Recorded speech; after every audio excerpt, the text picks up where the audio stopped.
नमस्कार, फार्मालोक के समस्त दर्शकों को अमित झा का आप सभी को प्यार भरा नमस्कार। आज के इस विशेष फार्मालोक के इंटरव्यू एपिसोड 17 में आप सभी का हार्दिक स्वागत और अभिनंदन है। जैसा कि आप सभी को विदित है कि आज हमारे साथ हमारे अतिथि के रूप में उपस्थित है आदरणीय प्रोफेसर सतीश शर्मा सर, जो कि प्रो वाइस चांसलर हैं लोकल यूनिवर्सिटी सहारनपुर में।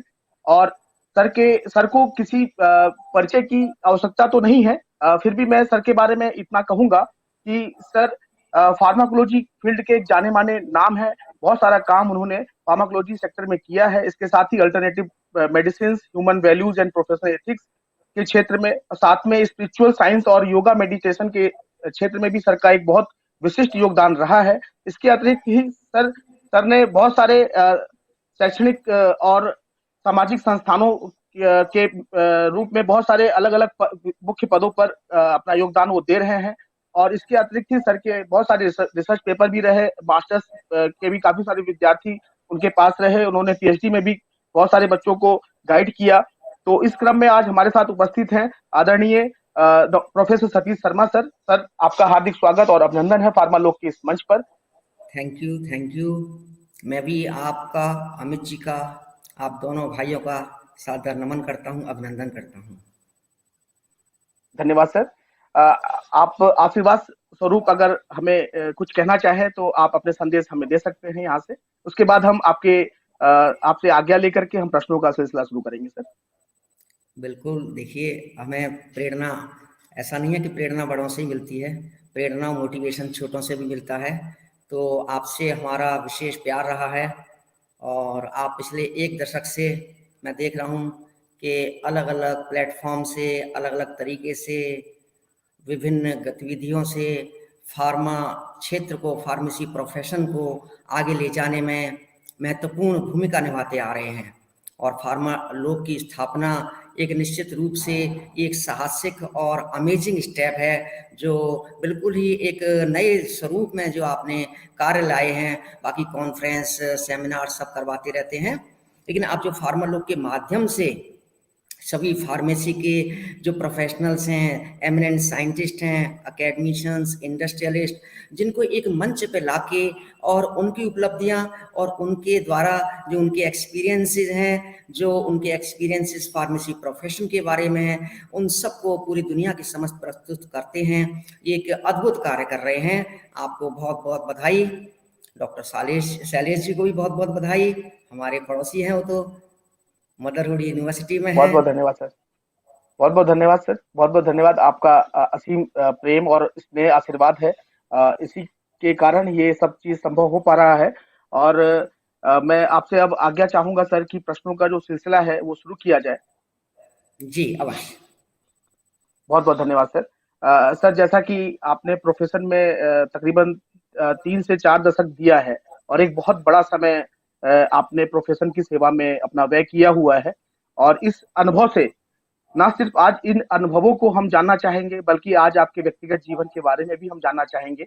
हमारे दर्शक भी इस बात को लेकर के काफी उत्साहित हैं। उन्होंने भी अपने कुछ प्रश्न हमें भेजे थे, तो आज उन सारे प्रश्नों पे भी हम चर्चा करेंगे। तो इसी क्रम में सर, मैं पहला प्रश्न आपके समक्ष रखता हूँ। सर, आप का जो प्रारंभिक शिक्षा दीक्षा रहा या आपकी जो पारिवारिक पृष्ठभूमि रही, कृपया इसके बारे में आप हमारे दर्शकों को बताएं। जी, देखिए, मैं आगरा जिला से संबंधित हूँ। आगरा जिला के पास एक गांव है, वहीं हमारे परिवार का, जिसको कहते हैं होम टाउन, अपना नेटिव प्लेस वही है। और वहीं से हमारे फादर एक किसान के बेटे हैं और वो अकेले फिर दिल्ली आए। चांदनी चौक में उन्होंने निवास किया और अपने आप ही उन्होंने एक बिजनेस स्टार्ट किया। पुराने टाइम में आप जानते होंगे कोयला और लकड़ी बहुत चलता था, गैस आने से पहले। तो कोयला, लकड़ी, जी। सब शादी ब्याहों के लिए स्पेशलिस्ट थे वो। और ऐसे ही वो अकेले आए, फिर धीरे धीरे हम भी आ गए। हम 3 भाई हैं। और मैं पहले अपनी शिक्षा के बारे में बता दूंगा आपको, जैसा आपने प्रश्न किया। स्कूली शिक्षा, प्राथमिक शिक्षा हमारी, ये हमारा नगर निगम बाल विद्यालय था, वहीं से प्रारंभ हुई। और 10 पैसे प्रति माह फीस हुआ करती थी इन दिनों। और उसके बाद हम 5 छठी से 8वीं तक दूसरा स्कूल था, महावीर जैन स्कूल, वो भी वहीं नई सड़क का नाम आपने सुना ही होगा, क्योंकि आप तो बुक्स के स्पेशलिस्ट हैं। नई सड़क के पीछे ही हमारा घर है, चांदनी चौक का क्षेत्र कहलाता है वो, और उसमें हमने 8वीं तक पढ़े। फिर 9वीं से 11वीं, 9वीं 10वीं 11वीं हमारे ज़माने में हायर सेकेंडरी होती थी। हमारा हायर सेकेंडरी का लास्ट बैच था, और तो हमें सौभाग्य मिला दिल्ली का जो one of the best school है, ASVJ higher secondary school, Anglo Sanskrit Victoria Jubilee higher secondary school, जो बड़ा डिग्निफाइड स्कूल है, रेपुटेड स्कूल है, उसमें हमें साइंस के छात्र में के रूप में हमें एडमिशन मिल गया। हमारा सौभाग्य, ये हमारा स्कूल रहा। और गवर्नमेंट में ही एजुकेशन मिली सारी, फर्स्ट क्लास से लेके, और 11 वर्ष का पूरा गवर्नमेंट स्कूल था। तो वहाँ हमारा अनुभव जो था वो ये था कि जैसे गुरुकुल पुराने टाइम में होते थे, उसी तरह के हमारे शिक्षक मिले। हमारे जो आचार्य जिसको हम कहते हैं, रियल में वो आचार्य थे। तो वहीं से हमारा बेस जो था स्ट्रांग होता चला गया। मतलब अध्यापकों के प्रति, आचार्यों के प्रति जो श्रद्धा का भाव होता था, वो हमारा तभी से हमारा जो है एकदम अटैचमेंट, जिसको कहते हैं बॉन्डिंग डेवलप शुरू हो गई। और उनके प्रति श्रद्धा, निष्ठा और समर्पण का भाव तभी से स्टार्ट हो गया, क्योंकि वो आचार्य का मतलब होता है जो अपने आचरण से शिक्षा देता है। तो वे जो पुराने अध्यापक थे हमारे स्कूल के, वे सब अपने आचरण से शिक्षा देते थे हमको। तो जैसे वो आचरण जो उनका होता था, जैसे पुराने गुरुकुलों में भी यही होता था कि अपने एक्शन से सीखते थे बच्चे। चाहे आप अर्जुन को देखें, युधिष्ठिर को देखें, सब अपने गुरुजनों, चाहे हमारे भगवान श्री कृष्ण हैं, हर एक गुरु थे, क्योंकि माता पिता के बाद तीसरा गुरु आचार्य ही होता है। आचार्य है तो गुरु से बहुत शिक्षा मिलती है। तो गुरुकुल जैसा ही माहौल हमें मिला, तो वहीं से हमारी लाइफ डिसिप्लिन हो गई, और हमारे मस्तिष्क पर हमेशा वो नाम रहते हैं। मिति राम जी थे, महेंद्र सिंह सर थे, अभी तक पहली क्लास से 5वीं के नाम याद हैं, क्योंकि वो पर्सनल अटैचमेंट जिसको कहते हैं, हार्दिक जो अपना श्रद्धा, निष्ठा, समर्पण का भाव हो गया। तभी से एक स्ट्रॉन्ग बॉन्डिंग और स्ट्रॉन्ग हमारे मन में आचार्यों के प्रति एक निष्ठा, समर्पण का भाव हो गया। तो उनके जीवन से जो सीखा, डिसिप्लिन सीखा, सबसे इंपॉर्टेंट सादगी सीखी, सिंपल जीवन सीखा उनसे। तो ये हमारा स्कूली शिक्षा का था। और ये हम 3 भाई हैं। मैं सबसे छोटा हूँ, मेरे से बड़े डॉक्टर साहब हैं। तो चांदनी चौक में किनारी बाजार का नाम आपने सुना होगा। जी। किनारी बाजार में वो उनकी एक मतलब लीडिंग प्रैक्टिशनर है वो, मौलाना आज़ाद मेडिकल कॉलेज, जो बड़ा रेप्यूटेड कॉलेज है इंडिया का, वहाँ से उन्होंने अपना मेडिकल कोर्स किया, MBBS की डिग्री, और आज वो टॉप के प्रैक्टिशनर हैं चांदनी चौक के क्षेत्र में। अब सबसे बड़े भाई साहब हैं हमारे, वो चीफ इंजीनियर के पद से VRS लिया उन्होंने। वो सबसे कम उम्र के एग्जीक्यूटिव इंजीनियर थे, और उन्होंने अपनी शिक्षा, वो गांव में पढ़े थे 7वीं क्लास तक, 7वीं के बाद दिल्ली में आए। और वो बहुत ही विलक्षण बुद्धि हैं, जिसको कहना चाहिए एक्स्ट्रा ऑर्डिनरी ब्रिलियंस हैं वो। वही प्रेरणा स्रोत है मेरे, क्योंकि मैंने देखा उनको जब मैं छोटा था, 2 साल 3 साल 4 साल 5 साल का, मैं देखता था वो लालटेन से पढ़ते थे। हम दिल्ली में अवश्य आ गए थे, लेकिन वो लालटेन से पढ़ते थे। लालटेन से पढ़ने के बाद उन्होंने जो इंडिया का best college, Delhi college of engineering, जो अब द्वारिका में नेताजी सुभाष इंस्टीट्यूट के नाम से है, Delhi college of engineering Kashmiri gate पर हुआ करता था, जो पूरे वर्ल्ड में जिसका नाम था, उस कॉलेज में उन्होंने एडमिशन लिया। सेल्फ मेड, उनको पढ़ाने वाला कोई नहीं था।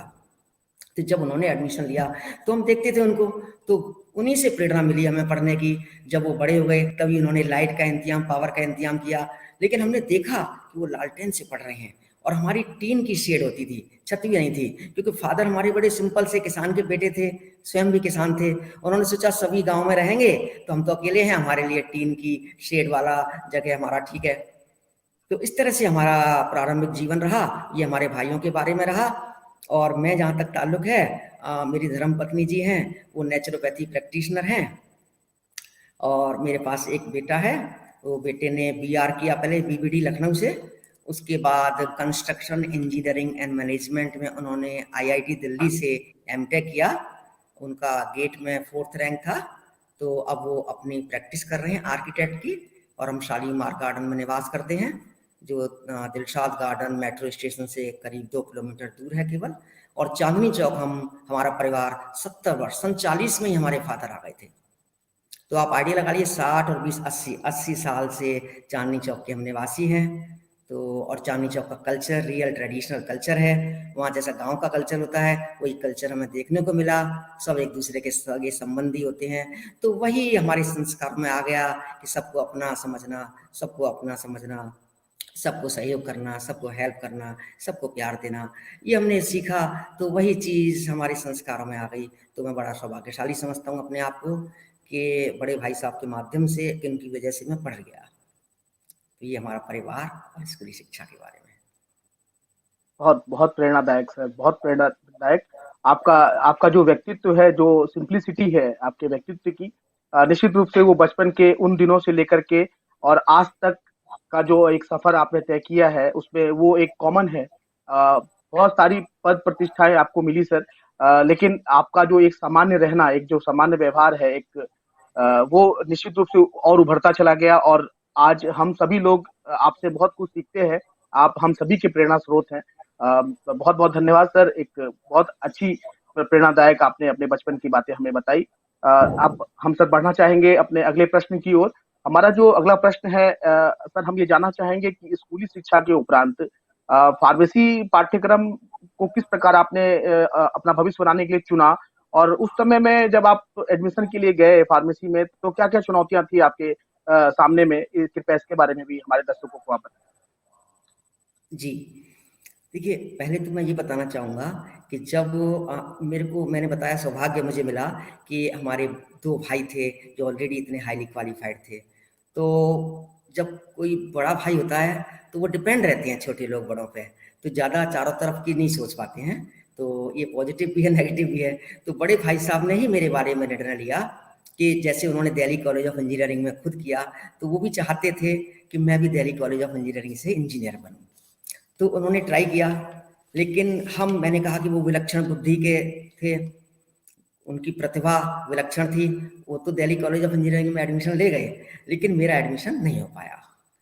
फिर उन्होंने सोचा कि क्या है क्या नहीं है, तो उन्होंने मुझसे पूछा कि फार्मेसी एक अच्छा कोर्स है, क्या इसमें एडमिशन दिला दें तुमको, डिप्लोमा इन फार्मेसी कर लो और केमिस्ट की शॉप खुल जाएगी आराम से। तो मैंने कहा हाँ ठीक है, जैसा भाई साहब आप उसे समझें।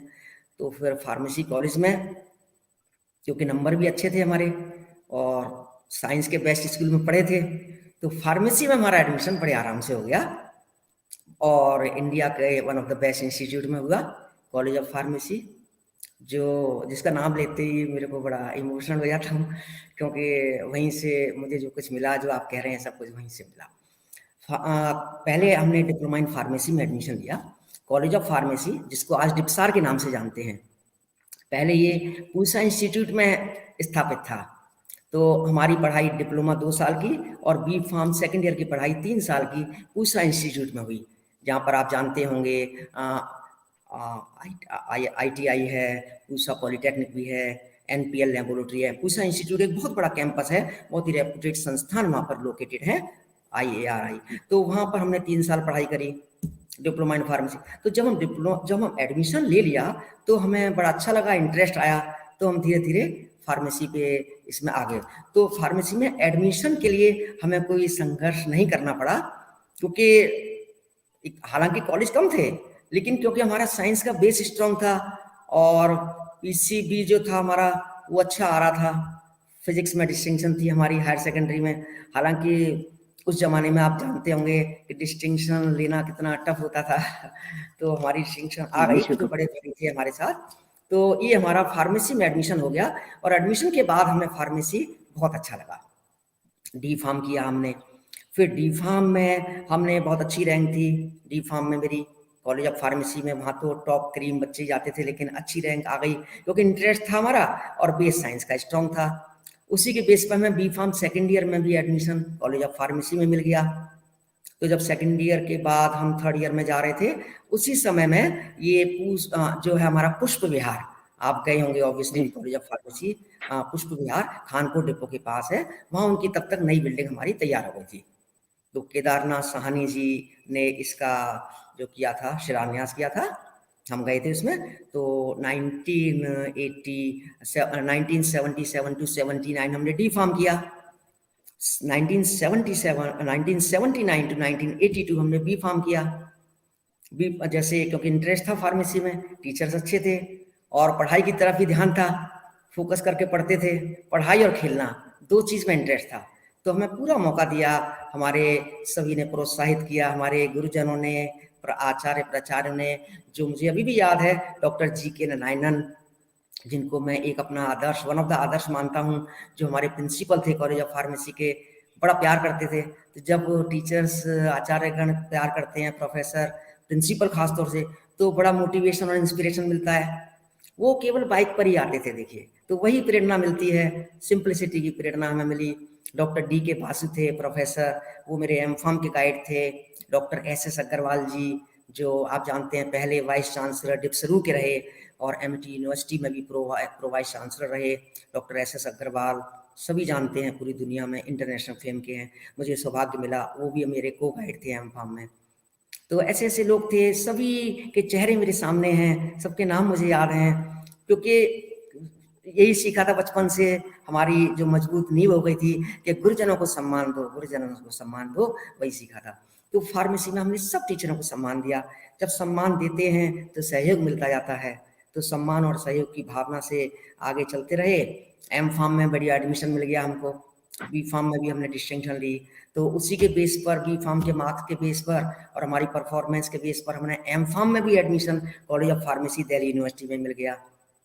दिल्ली यूनिवर्सिटी का गवर्नमेंट कॉलेज ऑफ फार्मेसी था, दिल्ली यूनिवर्सिटी का प्राइवेट कॉलेज हमदर्द था, हमदर्द कॉलेज ऑफ फार्मेसी। हाँ, तो दिल्ली यूनिवर्सिटी का जो प्राइवेट गवर्नमेंट कॉलेज था उससे हम पढ़े हैं, और जो इंडिया का उस टाइम टॉप 5 कॉलेज में इसका नाम हुआ करता था, जैसे पंजाब यूनिवर्सिटी हो गई, सागर यूनिवर्सिटी, इसके बाद 2-3 और लगाओ, तो टॉप 5 में कॉलेज ऑफ फार्मेसी में पढ़ने का हमें सौभाग्य मिला। पूरे इंडिया के जो टॉप प्राचार्य आचार्य थे, अपने सब्जेक्ट के स्पेशलिस्ट थे, उन सब ने हमको पढ़ाया। तो इस तरह से, और वहीं से हम खेलने की भी प्रेरणा मिली, तो बेस्ट एथलीट भी बनने का सौभाग्य उसी हमको भूमि पर मिला, उसी मिट्टी में हम college of pharmacy Delhi university के बेस्ट एथलीट बने। तो मैंने देखा कि मेरे अंदर क्या चीज़ क्वालिटी है, मैंने कहा मैं स्लिम पर्सनालिटी हूँ, स्लिम बॉडी है, तो ट्राई करके देखते हैं कि रेसर बन सकते हैं या नहीं। तो मैं रेसर, पहले एम फार्म फर्स्ट ईयर में मैंने रेस दौड़ी, तब मैं 3rd बेस्ट एथलीट बना। मैंने सोचा, मैंने संकल्प लिया कि बेस्ट एथलीट बनना है मुझे, तो एम फार्म का यूटिलाइजेशन किया। वहीं रात को हम स्टे करते थे एम फार्म रिसर्च में, तो शाम को जब सब लोग चले जाते थे तो हम रेसिंग की, दौड़ की प्रैक्टिस किया करते थे। 25-25 चक्कर, 30-30 चक्कर लगाते थे, 5-5 किलोमीटर, 8-8 किलोमीटर की रेस वहीं कॉलेज कैंपस में हम लगाते थे। उसका नतीजा ये हुआ कि जब हमारा स्पोर्ट्स डे आया, एनुअल स्पोर्ट्स डे, तो हमने 3000 मीटर की रेस जीती, 1500 मीटर की रेस जीती, 800 मीटर की रेस जीती, 400 मीटर की रेस में फर्स्ट स्थान प्राप्त किया, और 100, क्योंकि हम थक चुके थे, है ना, तो हम सेकंड 100 मीटर की रेस में मुझे सेकंड स्थान प्राप्त किया। आउट ऑफ 14 नंबर मिले, जिससे मुझे स्वर्ण पदक मिला, बेस्ट एथलीट बनने का मौका मिला। तो ये हमारा जर्नी है एजुकेशन की। बहुत बहुत शानदार सर, आपने आपने जो अनुभव साझा किए, निश्चित रूप से ये बहुत प्रेरणादायक है कि हम शिक्षा के साथ साथ और किस तरह से कुछ अलग अपने अंदर गुण पैदा कर सकते हैं, जैसा कि आपने स्पोर्ट्स में किया। और आपने तमाम सारे अपने आदरणीय उन गुरुजनों का नाम लिया जो उस समय में आपको उन्होंने अपना मार्गदर्शन दिया, आपको ज्ञान दिया। तो इस मंच से हम उन सभी को भी सादर नमन करते हुए अपनी तरफ से उनको भी नमस्कार करते हैं। सर, उस समय के सतीश शर्मा सर के सतीश शर्मा सर से लेकर के आज तक के जो सतीश शर्मा सर हैं, ये जो 30 सालों का, 40 सालों का जो एक दौर बीता है सर, इस बीच में जो मेरा अगला प्रश्न है वो यहाँ से शुरू होता है कि इस बीच में जो आपका अनुभव रहा है, जो आपने देखा, एक एक जो आप जब खुद अपने अध्ययन अध्यापन में लगे हुए थे, सेकंड कि आज आप प्रो वाइस चांसलर है ग्लोकल यूनिवर्सिटी में, इस दौरान आपने जो पढ़ाई का एक स्वरूप देखा है, उसमें क्या परिवर्तन महसूस करते हैं सर? जी, देखिए, जब हम स्टूडेंट थे, D pharm, B pharm, M pharm मिला के, आप देखिए 2, 3, 5 और 2, 7 साल हम फार्मेसी के अध्ययन में जुड़े, जो फार्मेसी एजुकेशन, और वो भी इंडिया के टॉप इंस्टीट्यूट में पढ़े। दिल्ली यूनिवर्सिटी टॉप यूनिवर्सिटी थी हमारे ज़माने में, आज भी टॉप 5 यूनिवर्सिटीज़ में। तो वहाँ पर पढ़ने का चैलेंज तो था। अब चैलेंज ये था कि उन दिनों हम केवल बुक्स और वो भी फॉरेन ऑथर्स के बुक्स पर डिपेंड रहते थे। ये बहुत इंपॉर्टेंट था। अगर आपका कम्युनिकेशन स्ट्रांग नहीं है, अगर आपकी कम्युनिकेशन स्किल इंग्लिश की खास तौर से स्ट्रांग नहीं है, तो उन बुक्स को आप नहीं समझ पाते थे। ये एक चैलेंज था। दूसरा, आपके पास कोई नेट नहीं था, इंटरनेट तो था ही नहीं उन दिनों, तो आपको कुछ एक्स्ट्रा चीज़ देखनी है, उसका समाधान करना है, तो वो आपको नहीं था। आपको गुरुजनों पे ही और बुक्स पर ही डिपेंड रहना पड़ता था सब चीज़ के लिए। उसके अलावा भी ऐसा नहीं था कि बहुत सारा फार्मेसी का अवेयरनेस था, फार्मेसी की इतनी जागृति थी, बहुत ज़्यादा जागृति नहीं थी। तो हमें हर जनों को, हर पब्लिक को समझाना पड़ता था कि फार्मेसी वास्तव में है क्या। एक ये चैलेंज था बताने का, क्योंकि जहाँ भी हम बताते थे, क्या कर रहे हो सतीश? मैंने कहा फार्मेसी कर रहा हूँ। फार्मेसी क्या होती है? ये तो कंपाउंडर वाला है क्या? मैंने कहा कंपाउंडर नहीं, क्योंकि जैसे ही हमने डिप्लोमा कर लिया था 2 साल का, तब हम समझ गए थे फार्मेसी रियल में है क्या। तो हम अच्छी तरह फिर समझाते थे। चैलेंज तो था ही, लोग हमको वो रेस्पेक्ट नहीं देते थे कि फार्मेसी कर रहा है। तो 2 भाई थे, एक चैलेंज था कि 2 भाई तो इतने आगे निकल गए, एक डॉक्टर बन गए। डॉक्टर इंजीनियर सबसे बड़े माने जाते थे पुराने ज़माने में। एक और इंजीनियर भी इतने टॉप के बने, वो chief engineer government of India में, मिनिस्ट्री ऑफ ट्रांसपोर्ट में, केवल 22 साल की उम्र में एग्जीक्यूटिव इंजीनियर बन गए थे वो। तो चैलेंज तो था, क्योंकि देखना था कि फैमिली है, फैमिली में अभी लगता है कि हम इनके नज़दीक आसपास खड़े हो पाएँ। एक तो ये चैलेंज था। दूसरा, जहाँ तक फार्मेसी एजुकेशन की बात है, उसका चैलेंज जब एम फार्म में आए तो बहुत ज़्यादा रहा, क्योंकि एम फार्म में ये था कि आपको रिसर्च करनी है। अब रिसर्च करने के लिए आपको जर्नल की खोज करनी है, तो वहाँ पर हमको गाइड समझाते थे। तो हमारे गाइड थे प्रोफेसर डी के बासु और डॉक्टर एस एस अग्रवाल साहब। तो उन्होंने कहा नेशनल मेडिकल लाइब्रेरी जाओ फार्माकोलॉजी के लिए। मेडिकल स्टूडेंट्स वहीं से जाके रेफरेंस करते थे। तो आज के स्टूडेंट तो सोच भी नहीं सकते हम क्या करते थे। हम वहाँ पर जाते थे, संडे को भी हम सुबह ही पहुँच जाते थे 9 बजे, शाम को 5-7 बजे तक रहते थे। वर्किंग डे में भी 2 बजे तक अपना काम कर लिया, फिर उसके बाद चले जाते थे 7-8 बजे तक नेशनल मेडिकल लाइब्रेरी। अब नेशनल मेडिकल लाइब्रेरी जाके क्या लिमिटेशंस थी? इंटरनेट वगैरह का तो कुछ नहीं था, सब कुछ हार्ड कॉपी में होता था। जर्नल्स होते थे, उन जर्नल्स को खोज करना। अब मान लो हमको कोई डायबिटीज़ पर रिसर्च करनी है, तो डायबिटीज़ पे कौन-कौन से हर्ब्स पे काम हुआ है? आपको नेट तो था नहीं जो बटन दबाते ही आप देख सकते हो। हमें तो देखना था उस केमिकल एब्स्ट्रैक्ट हुआ करते थे मोटे-मोटे, बायोलॉजिकल एब्स्ट्रैक्ट हुआ करते थे मोटे-मोटे।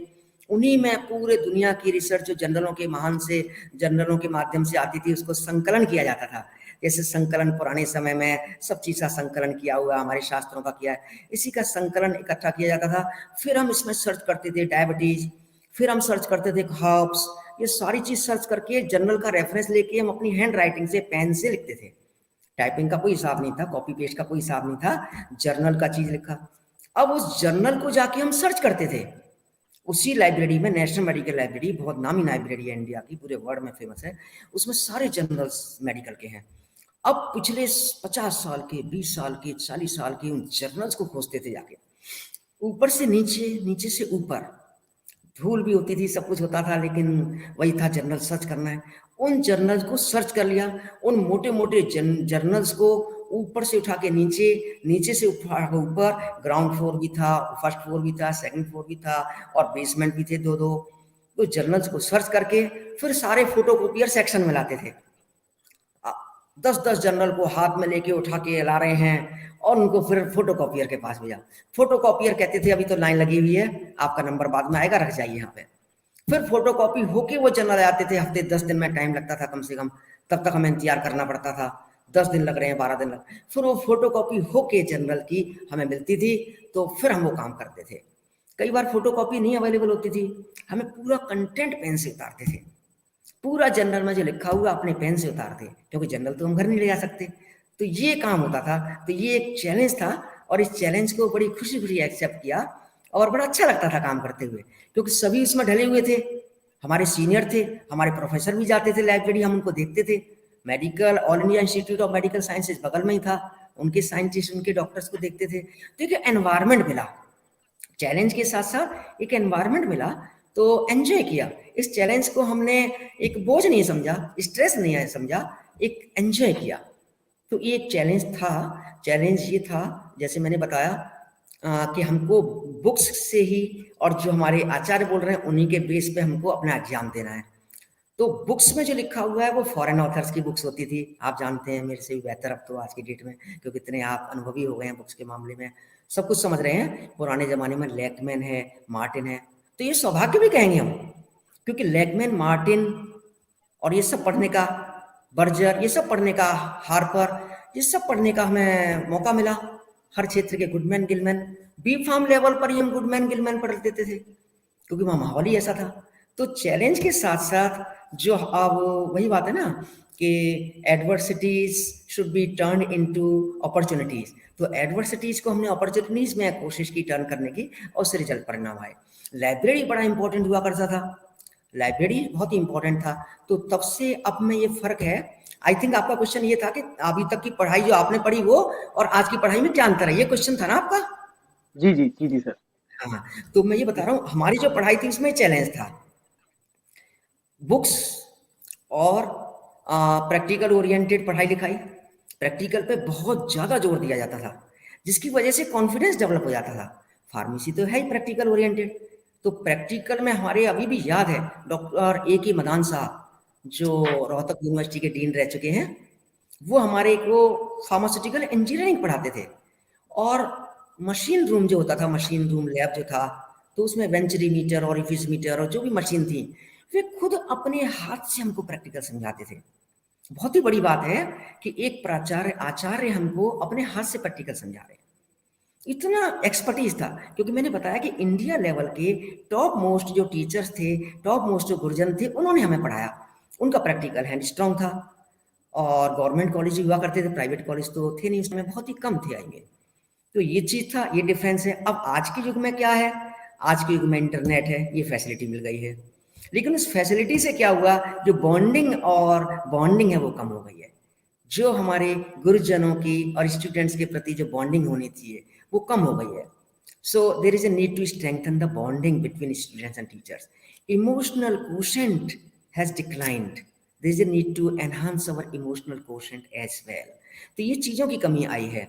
So currently, as students think that we can do anything on internet, so they don't give due importance to classes, they don't give due importance to your respected teachers. So in this way, that emotional quotient has declined and the bonding has declined. So whatever teachers used to give in the old and ancient times, so this in the current scenario, students are not able to get from their respective teachers. तो ये कमी आई है। तो अब इसमें practical oriented teaching की भी कमी आई है। धीरे धीरे ये चीज क्या परकुलेट हुई कि गवर्नमेंट इंस्टीट्यूट तो लिमिटेड रह गए, प्राइवेटाइजेशन हो गया। उस प्राइवेटाइजेशन की वजह से ये तो हमने कह दिया कि फार्मेसी के आज की डेट में 3268 इंस्टीट्यूट हैं फार्मेसी के, नो डाउट। लेकिन फिर ये तो बड़ा अच्छा लगता है सुनते हुए, कितने सारे इंस्टीट्यूट हैं, फार्मेसी का अवेयरनेस बढ़ा है, फार्मेसी ने विश्व वसुधा को बहुत अजस्र अनुदान दिए हैं, ये भी बहुत अच्छा लगता है सुनने में। तो साथ साथ कुछ जो गिरावट आई है, फार्मेसी एक बहुत ही जबरदस्त प्रोफेशन है। मेरे भाई साहब ने मेडिकल प्रोफेशन में पढ़ाई की, मैं देखता था उनको दिन रात पढ़ते थे।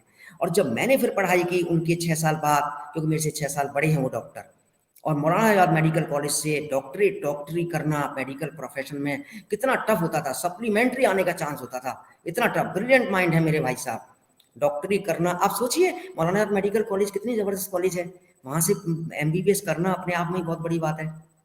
सप्लीमेंट्री आने का चांस होता था। अब मैं जब पढ़ने बैठा तो उन्होंने कहा कि सतीश तुम्हारी पढ़ाई तो मेरे से भी टफ है, तुम्हारी पढ़ाई तो मेरे से भी टफ है। तो लग के बड़ा अच्छा लगता था सुन के। क्यों टफ है? क्योंकि pharmacy is a multi disciplinary profession, multi dimensional profession. इसमें engineering, medical, social sciences, law, सब कुछ आता है इसके अंदर, आप देख ही रहे हैं। तो इसमें सारी वो बुक्स देखते थे मेरी, हम सारी बुक्स दिखाते थे उनको, हर सारी ऑथर, फॉरेन ऑथर की बुक्स होती थी, गुडमैन गिलमैन की बुक इशू करा के घर पे जाते थे हम, वो देखते थे इतनी हाई लेवल की। और फार्माकोलॉजी सतोषकर से पढ़ते थे, हमने फार्माकोलॉजी गुडमैन गिलमैन से पढ़ी, तो वो देख के कहते थे। तो ये फार्मेसी के साथ जस्टिस होता है। फार्मेसी के साथ जस्टिस करने के लिए फार्मेसी प्रोफेशन एक लाइफ से जुड़ा हुआ है, इंसान की लाइफ से जुड़ा हुआ है। तो उसके साथ जस्टिस करने के लिए हमें उतना ही मेहनत करनी पड़ेगी, उतनी स्किल्स डेवलप करने की प्रैक्टिकल की, उतना ही हमको अपना नॉलेज हासिल करनी पड़ेगी जहाँ से भी है, उतनी हमें कम्युनिकेशन, इंग्लिश की स्किल्स, क्योंकि इंग्लिश बेस है इसका। तो इंग्लिश तो हमें स्ट्रॉन्ग करनी ही पड़ेगी विद्यार्थियों को। तो आज के समय में हम देख रहे हैं कि अध्यापक गण हैं हमारे, प्राचार्य, आचार्य, सबको हम देख रहे हैं, इंटरव्यूज लेते आ रहे हैं। पिछले 30 साल से हम इंटरव्यूज ले रहे हैं सबका। अब तो हमारे स्टूडेंट्स भी जो है प्राचार्य बन गए हैं, तो बड़ा अच्छा लगता है। तो ये क्वालिटी में अब फिल्टर भी बहुत आवश्यक है, क्योंकि अब क्वालिटी वो सेम नहीं रह पाती, क्योंकि प्राइवेटाइजेशन में क्या है, एक प्रेशर रहता है, प्रिंसिपल हेड को एक प्रेशर रहता है कि आपको एडमिशन पूरे करने हैं। जब एडमिशन पूरे करने हैं तो क्वालिटी पे कंप्रोमाइज हो जाता है कहीं ना कहीं। तो उस क्वालिटी पे कंप्रोमाइज जो हो रहा है, उसको मैं अपने सभी जो हमारे टीचर्स गण हैं, साथी हैं हमारे, उनसे निवेदन यही करूंगा कि there is a need to train the trainers, there is a need to train the trainers. हम पीडीपी की बात बहुत करते हैं, लेकिन एफडीपी बहुत ही आवश्यक है आज के समय में। और एफडीपी भी ऐसे होने चाहिए कि रियल में जो पीआईपी होता है उसकी बड़ी इंपॉर्टेंस है। प्रैक्टिकल्स में कमी आ गई है एक्चुअली। मैं देखता हूँ, इंटरव्यू लेता हूँ, जब वो टीचर्स आते हैं तो जब इंस्पेक्शन होता है, हमारे यहाँ इंस्पेक्शन हो रहा है, अब मैं अपने फैकल्टी को कह रहा हूँ अपने लेबोरेटरी में जाके खड़े हो जाओ, वो घबरा रहे हैं, उनके पैर कांप रहे हैं, लेबोरेटरी में नहीं खड़े हो पा रहे, क्योंकि इंस्पेक्टर्स हाई लेवल के होते हैं, पीसीआई के इंस्पेक्टर्स होते हैं, मान लो कहीं से गए, महाराष्ट्र से आए, साउथ से आए, कहीं से भी आए, नहीं किसी भी एरिया से, तो जब सीनियर प्रोफेसर आते हैं उनको पता चलता है तो घबरा जाते हैं टीचर्स लोग। कई कॉलेज में मैंने देखा, मैंने कहा आपको अपनी लैब में खड़ा होना है, तो फिर मैं उनको लैब में लेके जाता हूँ कि चलिए चलिए यहाँ पे आप समझाइए। वो मैं आगे चल रहा हूँ, मेरे पीछे लैब स्टाफ चल रहे हैं, और उन सबके पीछे फार्मेसी के टीचर चल रहे हैं। Doesn't look nice, not a good scene. तो मैं देखता हूँ कि ये क्यों हुआ, तब मैं देखता हूँ कि उनको फिजिकल बैलेंस को बैलेंस करना नहीं आ रहा है। अब इंस्पेक्टर तो पूछेंगे ना किसको बैलेंस करिए आप, they don't know how to balance it. उसमें लेफ्ट क्या होता है, राइट क्या होता है, राइडर का वैल्यू, राइडर का रोल नहीं पता। कई टीचर्स को, सॉरी टू से, जो सुन रहे हैं, ये सबके लिए नहीं है, ये उनके लिए है जो प्रैक्टिकल में स्किल्ड नहीं हासिल कर पाए, जो किसी कारण से प्रैक्टिकल में उनको ऐसे टीचर्स नहीं मिले कि जो प्रैक्टिकल नहीं पढ़ा पाए। तो अनफॉर्चुनेटली जो भी चीज है, अगर हम टीचर्स हैं, हमें रेस्पेक्ट चाहिए, तो हमें प्रैक्टिकल हैंड को स्ट्रॉन्ग करना पड़ेगा, हमें अपनी कम्युनिकेशन स्किल्स को भी स्ट्रॉन्ग करना पड़ेगा। तो यही मेरा निवेदन है आज के टीचर्स से, अध्यापकों से, कि अपनी इन चीज़ों को, जो डिफरेंस की बात चल रही थी, आज की पढ़ाई में पुरानी पढ़ाई में क्या डिफरेंस है, तो आई थिंक मैं समझा पाया हूँ ठीक से कि पुरानी पढ़ाई में और आज की पढ़ाई में कितना डिफरेंस है। हम लाइब्रेरी में बैठ के, लाइब्रेरी की इंपॉर्टेंस खत्म हो गई है अमित जी आज के डेट में। लाइब्रेरी बहुत ही इंपॉर्टेंट चीज है, सबसे इंपॉर्टेंट चीज पढ़ाई का, जो किसको कहते हैं, जैसे हम विद्यालय कहते हैं, महाविद्यालय कहते हैं, तो महाविद्यालय की विद्या जो मिल रही है हमको, महाविद्यालय विश्वविद्यालय की जो विद्या हमको मिलती थी, वो लाइब्रेरी में मिलती थी अमित जी।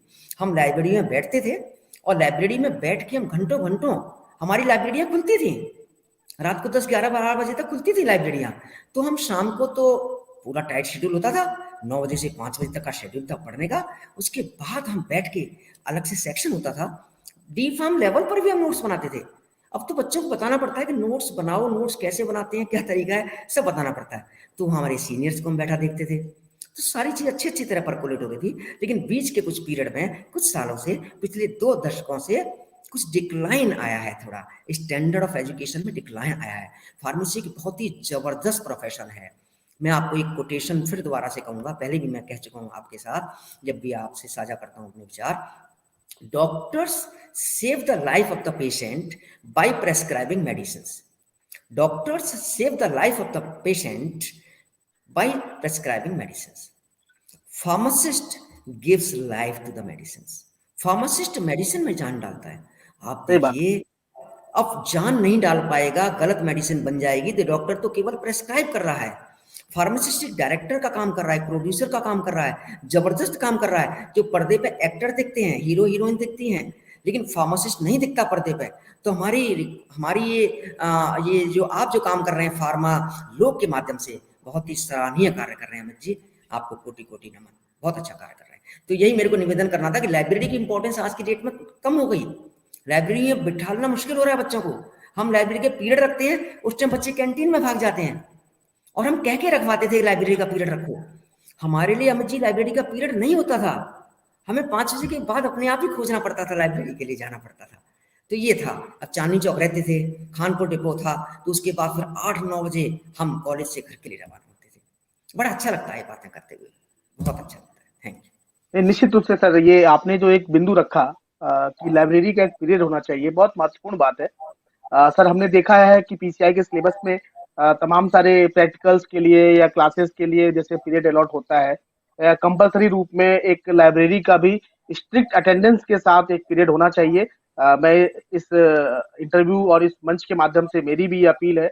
और जैसा कि आपने सर बात किया कि पुराने समय में आप लोग स्वयं लाइब्रेरी में इतनी मेहनत करते थे, नोट्स बनाते थे, खुद से तमाम सारी किताबों को लेकर के पढ़ाई करते थे। और आज के डेट में जबकि इंटरनेट का जमाना है सर, सब कुछ रेडीमेड मटेरियल अवेलेबल है। लोग जितना टेक्नोलॉजी डेवलप कर रहा है उतने ही थोड़ा लेजी होते जा रहे हैं खुद से करने के बजाय, जबकि ऐसा नहीं होना चाहिए। टेक्नोलॉजी का मतलब होता है कि आप टेक्नोलॉजी के दम पर अधिक से अधिक प्रयास, अपने बेहतर प्रयास करें। अगर सही तरीके से अगर आप उसका इस्तेमाल करना चाहते हैं तो शायद इस सेंस में होना चाहिए। लेकिन लोगों की जो मानसिकता है वो कहीं ना कहीं शॉर्टकट में जा रही है। तो इस पे निश्चित रूप से सभी युवा वर्ग को, टीचर्स को, स्टूडेंट्स को सोचना चाहिए, ताकि अधिक से अधिक योगदान प्रोफेशन को मिल सके। और निश्चित रूप से सर बहुत अच्छा अनुभव आपने शेयर किया, आपने जो भी बातें बताई बड़ा बहुमूल्य है सभी लोगों के लिए जो सीखना चाहते हैं। इस क्रम में सर मैं बढ़ना चाहूंगा अपने अगले प्रश्न की ओर, क्योंकि आपने सर एक 4 दशक इस प्रोफेशन को दिया है। तो अब मैं ये भी देखना जानना चाहूंगा सर कि आप इस सफर को, जो 4 साल का जो सफर रहा है आपका, उसको आप किस रूप में देखते हैं अपने परिप्रेक्ष्य में? जी, 4 दशक का जो सफ़र रहा है, इसमें 2 चीज़ें हैं। एक तो अपना पर्सनल लाइफ़ और एक फ़ार्मेसी का क्या विस्तार हुआ। तो 2 रूपों में समझाना चाहूँगा। जब हम पढ़ते थे, तो हम देखते थे कि फ़ार्मेसी के इंस्टीट्यूट है ही नहीं। जैसे हमने बी फ़ार्म कर लिया, तो हमारा मन करता था एम फ़ार्म में एडमिशन होगा, नहीं होगा, हम घबराते थे। हालाँकि टॉप इंस्टीट्यूट में पढ़ रहे थे, उसके बावजूद भी इतना फ़ियर्स कॉम्पिटिशन होता था कि किसी को पता नहीं चलता था किसकी बैक आ जाए। सब बराबर होते थे क्लास में। मतलब हम जितने भी स्टूडेंट्स होते थे, सबका लेवल सेम होता था, थोड़ा बहुत फ़र्क होता था, किसी की भी बैक आ सकती थी, ये डर लगता था। इसलिए अटेंडेंस पे हम बहुत जोर देते थे। तो हमने देखा कि फार्मेसी जब हम पढ़ते थे उस टाइम इंस्टीट्यूट गवर्नमेंट इंस्टीट्यूट ही थे, प्राइवेट इंस्टीट्यूट नहीं थे। धीरे जब हम पढ़ते थे 11 यूनिवर्सिटीज़ में और केवल 26 ओनली 26 फार्मेसी के कॉलेज थे इंडिया में। तो बहुत कम था। तो इंटरेक्शन करने के लिए हमारे पास स्कोप नहीं होता था ज़्यादा। ज़्यादा लोग हमको समझाने के लिए नहीं मिलते थे। ज़्यादा कॉन्फ्रेंस, सेमिनार्स नहीं होते थे हमारे ज़माने में। तो हमको एक्सपोज़र नहीं मिल पाता था। बस इतना ही था, लेकिन उसका एडवांटेज ये होता था कि जो गुरुजनों के सानिध्य में रहने का मौका मिलता था, उसका भरपूर लाभ उठाते थे बुक्स, लाइब्रेरी और हमारे गुरुजन और परिवार ऑब्वियसली। तो उसके बाद धीरे-धीरे हमने देखा कि इंस्टीट्यूट बढ़े, अलग-अलग फार्मेसी के डिसिप्लिन्स बढ़े, फार्मेसी के अलग-अलग जिसको कहते हैं अलग-अलग शाखाएँ आईं, फार्माकोविजिलेंस का जन्म हुआ, बहुत ही अच्छी चीज़ है, क्रांति है ये। फार्माको एपिडेमियोलॉजी का जन्म हुआ, क्लिनिकल फार्माकोलॉजी का जन्म हुआ, तो ये बहुत सारी चीज़ें जो आईं, ये धीरे-धीरे हमने देखा विकास आता गया। और इंडिया में सन फार्मास्यूटिकल्स टॉप की मल्टीनेशनल कंपनी बनी, जो इंडिया में, जो पूरे वर्ल्ड में एक ग्लोबल कंपनी के नाम से विश्वविख्यात हुई है। रैनबैक्सी हमारे टाइम में देखा बड़ी टॉप की कंपनी हुआ करती थी। बड़ा गर्व से कहते थे हम रैनबैक्सी बड़ी टॉप की कंपनी है। उसको भी हमने गिरते हुए देखा लास्ट में। नंबर 1 कंपनी थी इंडिया की, ग्लोबल लेवल पर भी इसकी अच्छी इमेज बनी थी। तो ये चीज़ें हमने देखी। फार्मा क्षेत्र में कंपनियाँ बहुत सारी आईं। आज की डेट में देखिए, हम देखते हैं 3000 एक वेल एस्टेब्लिश्ड फार्मास्यूटिकल कंपनीज हैं, मोर देन 3000 और 10,000 मैन्युफैक्चरिंग यूनिट्स हैं। लेकिन जो फुल फ्लैश कंपनीज होती हैं वो 3000 प्लस हैं। तो हमें अच्छी तरह याद है कि हम जब बी फार्म में थे तो हमारा एजुकेशनल टूर गया था मुंबई में, तो हमने टॉप की फाइजर कंपनी में विजिट किया। बहुत सारी कंपनीज थी और जो टॉप की कंपनी है, हम कई कंपनीज में गए, हैदराबाद में भी गए। तो अच्छी अच्छी कंपनी में, एसोसिएटेड कैप्सूल्स में भी हम गए, तो अच्छी अच्छी कंपनीज में हम गए। तो धीरे धीरे हमने देखा, उस टाइम हम देखते थे कि जब टॉप की कंपनीज देखी, टॉप के टीचर्स देखे, तो तभी से हमारे मन में एक फार्मेसी के प्रति बहुत ज़्यादा रिस्पेक्ट आ गई थी। तो हमें लगा था कि फार्मेसी से अच्छा कोई प्रोफेशन है ही नहीं। तो ये तो हमारा तभी से आ गया था मन में। अब धीरे-धीरे हमने देखा फार्मेसी का विकास, हमने एक तरफ देखा, धीरे-धीरे हमने भी देखा कि हमें भी एक पहचान मिलनी शुरू हो गई। क्योंकि सबसे बड़ा जो आप जो प्रश्न पूछ रहे हैं उसका सबसे बड़ा आंसर ये है कि मुझे सौभाग्य मिला दिल्ली यूनिवर्सिटी जो इंडिया की नंबर 1 यूनिवर्सिटी है, उसका रिप्रेजेंटेटिव उनका उसका रिप्रेजेंटेटिव, उसका जहाँ भी जाते हैं, चाहे सीवी हो, चाहे बोलते हैं, तो वो जो मेरे साथ चल रहा है हमेशा जीवन भर, वो मेरे साथ चल रहा है इस 40 साल के सफर में।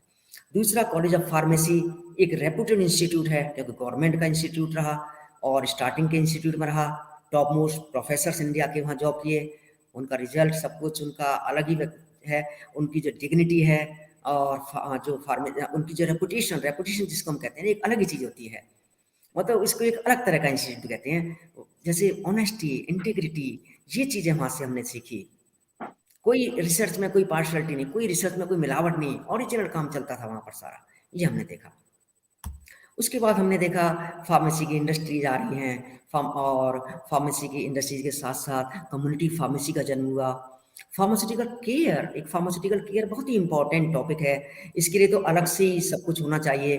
फार्मास्यूटिकल केयर शब्द का जो है एक निर्माण हुआ, फार्मास्यूटिकल केयर, तो उस फार्मास्यूटिकल केयर का बहुत सारा, जिसको डॉक्टर बी.डी. मिगलानी के माध्यम से हुआ।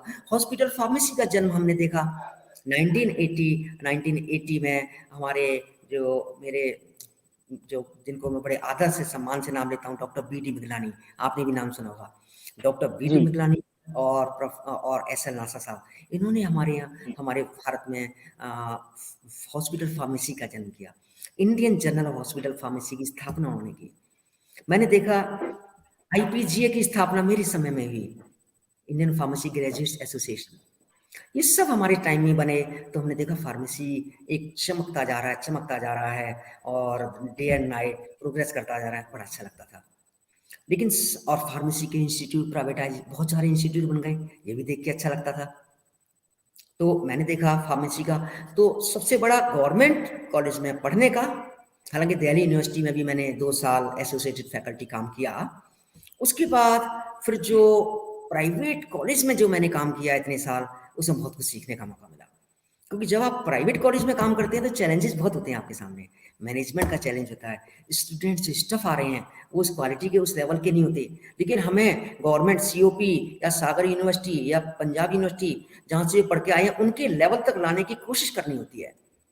तो एक हम जो प्राइवेट कॉलेज में हम टीचर्स लोग पढ़ा रहे हैं, उनके लिए बहुत बड़ा चैलेंज होता है एडमिशन करना, अच्छी एडमिशन करना, और जो एडमिशन कर लिए, स्टफ कर लिए, उस स्टफ को एक जो प्रोडक्ट बन रहा है, उस प्रोडक्ट को एक अच्छी शेप देना, उसको एक अच्छा इंसान बनाना, और फार्मासिस्ट तो बनाना ही, एक अच्छा इंसान बनाना। क्योंकि जो लोग आते हैं प्राइवेट कॉलेज में, वे सभी डिसेंट फैमिली से नहीं होते हैं एक्चुअली। ये भी प्रॉब्लम आती है प्राइवेट कॉलेज में कि उनको एक अच्छा इंसान भी बनाना पड़ता है, उनको डिसिप्लिन में भी लाना पड़ता है।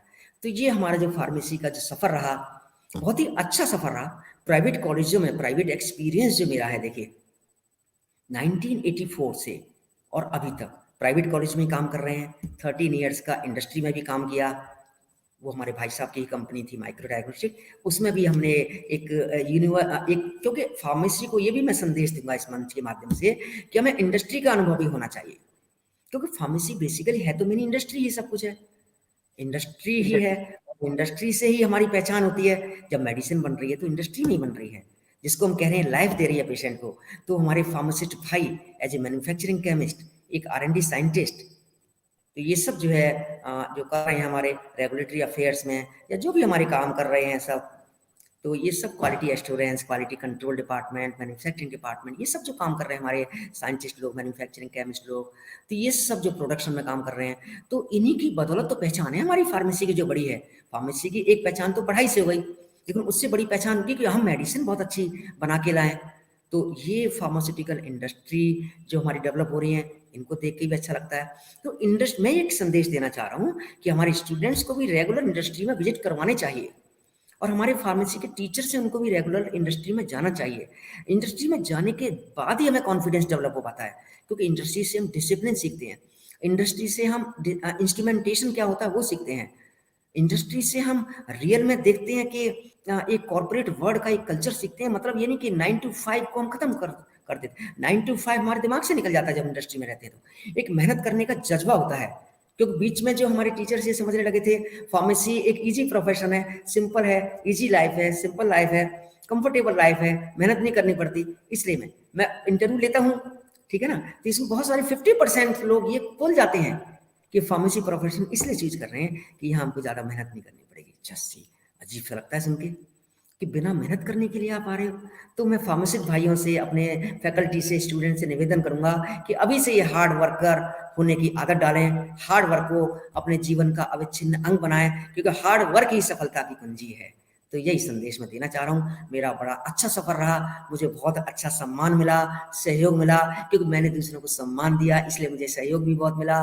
और दिल्ली बेस होने के कारण, दिल्ली से पढ़े और दिल्ली में रहे, इसके कारण पूरे इंडिया, पूरे इंटरनेशनल लेवल के जो भी बड़े बड़े गुरुजन हैं, जो भी बड़े बड़े इंडस्ट्रियलिस्ट हैं, उनसे, उनके सानिध्य में सीखने का, इंटरेक्ट करने का बहुत अच्छा मौका मिला।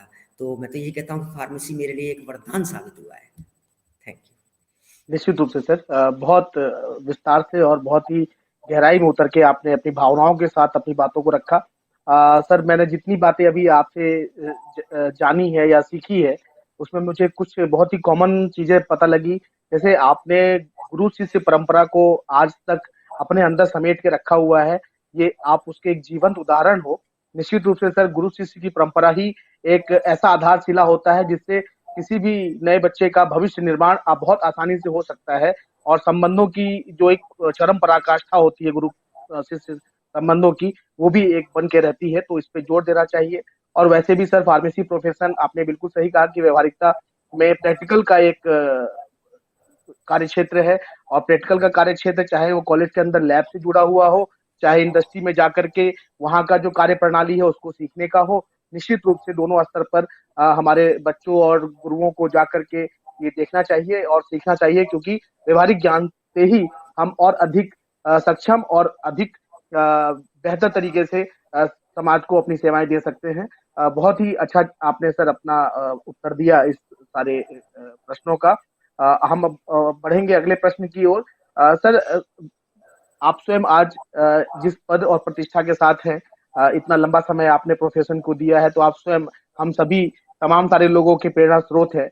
लेकिन मैं ये जानना चाहूंगा सर कि आखिर आपके कौन से ऐसे गुरु हुए या ऐसे किनको आप अपना प्रेरणा स्रोत मानते हो, जिनका आप यहाँ जिक्र करना चाहेंगे? जी, बहुत अच्छा प्रश्न किया आपने, और मुझे अच्छा लगेगा उनका नाम लेते हुए।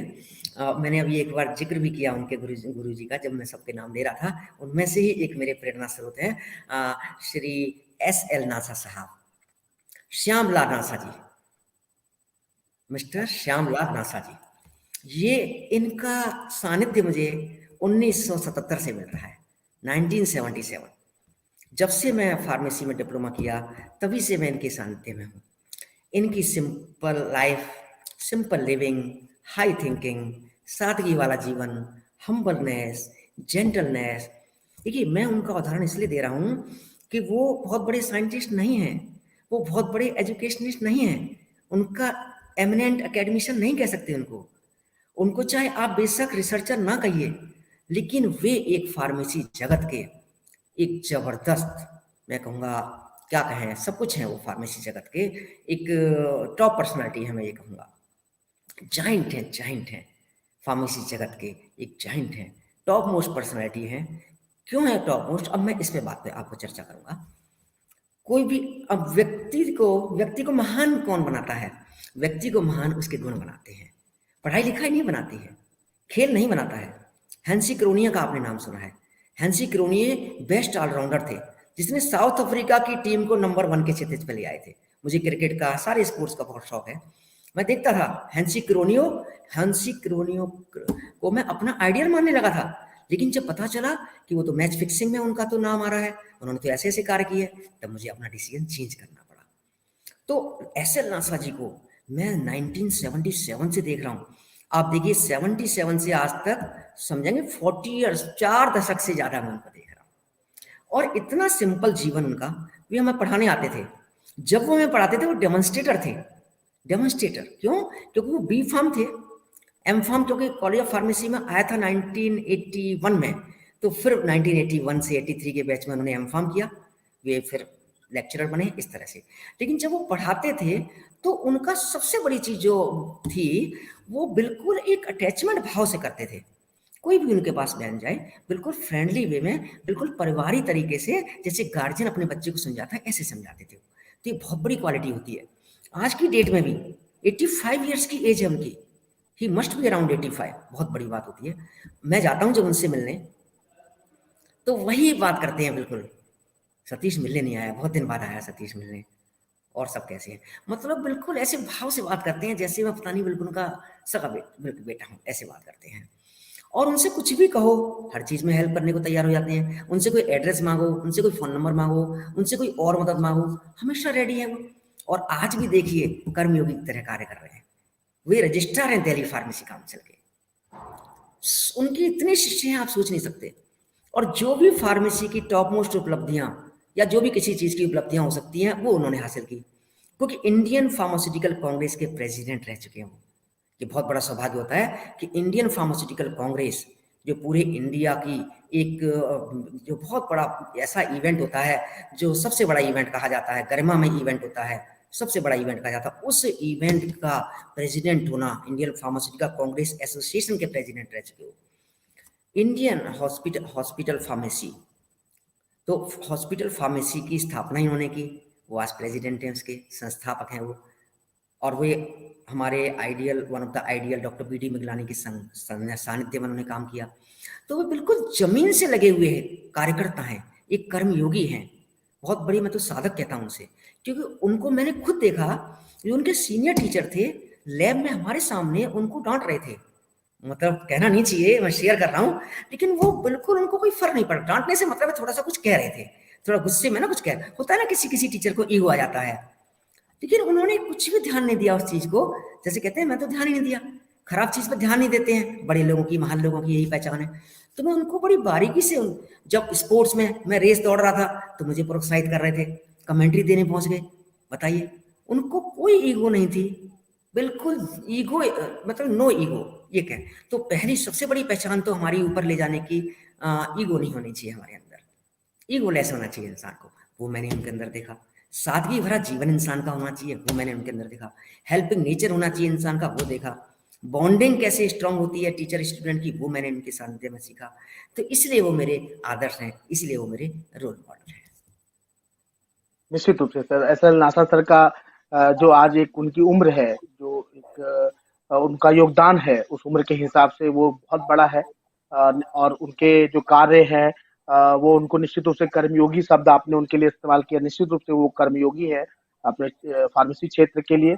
और इस इन सारी बातों के पीछे जो आपने एक चीज बताई सर, ईगो ना होना, ये अपने आप में एक बहुत बड़ी बात होती है कि जितना सरल आपका स्वयं का गुण होता है, जितना स्वयं आप सरल होते हैं व्यक्तित्व से, उतना ही आपके व्यक्तित्व को और विकास और बल मिलता है। तो निश्चित रूप से सर, हमारे नई पीढ़ी को ये सीखना चाहिए कि बड़ा आप तभी बन सकते हैं जब आप छोटा बनने का प्रयास करेंगे। तो हम बढ़ते हैं सर आपके इन्हीं उत्तर के साथ अगले प्रश्न की ओर, कि सर ये थोड़ा व्यक्तिगत है, आपसे ये प्रश्न मेरा व्यक्तिगत रहेगा कि सर, जैसा कि आप अभी ग्लोकल यूनिवर्सिटी में प्रो वाइस चांसलर के रूप में एक बड़े पद पर आसीन हैं, और ऑफिशियली बहुत सारी व्यस्तताएं आपको रहती होंगी, पारिवारिक जो जिम्मेदारियां हैं वो भी साथ साथ चलती हैं। तो कैसे मैनेज करते हैं सर आप अपनी लाइफ में इतनी व्यस्तता, ऑफिशियल व्यस्तता को और फिर परिवार को? थोड़ा हमारे दर्शकों को इसके बारे में बताएं। जी, ये केवल एक प्रोफेशन से ही रिलेटेड नहीं है। हालांकि मैं वाइस चांसलर के जो नंबर 1 पद होता है सबसे बड़ा, उस पर भी आसीन रह चुका हूँ।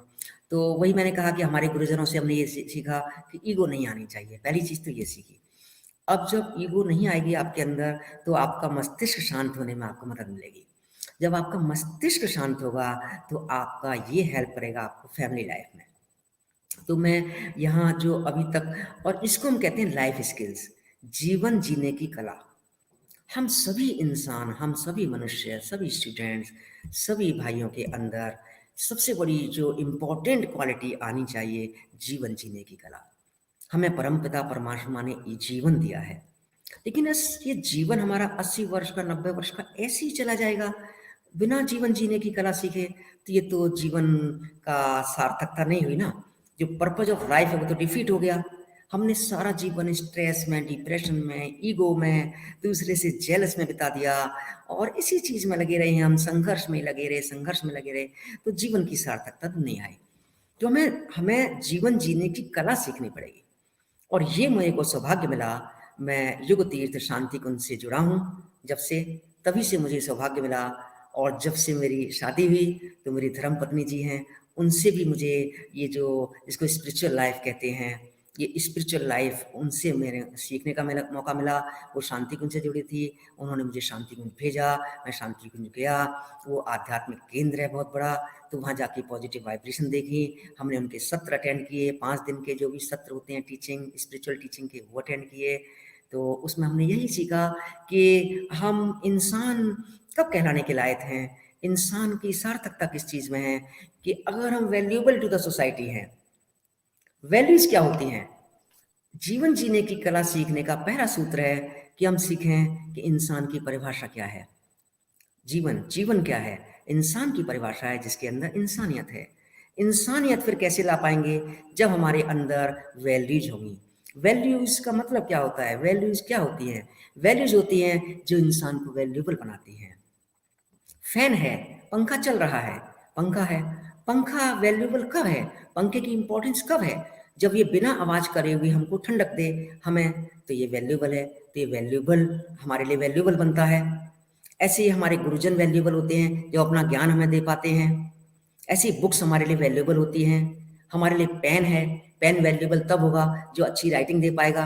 अगर पेन स्याही छोड़ता रहेगा, कपड़े खराब करेगा, राइटिंग नहीं देगा, पेज को फाड़ देगा, तो वो पेन वैल्यूएबल नहीं हुआ।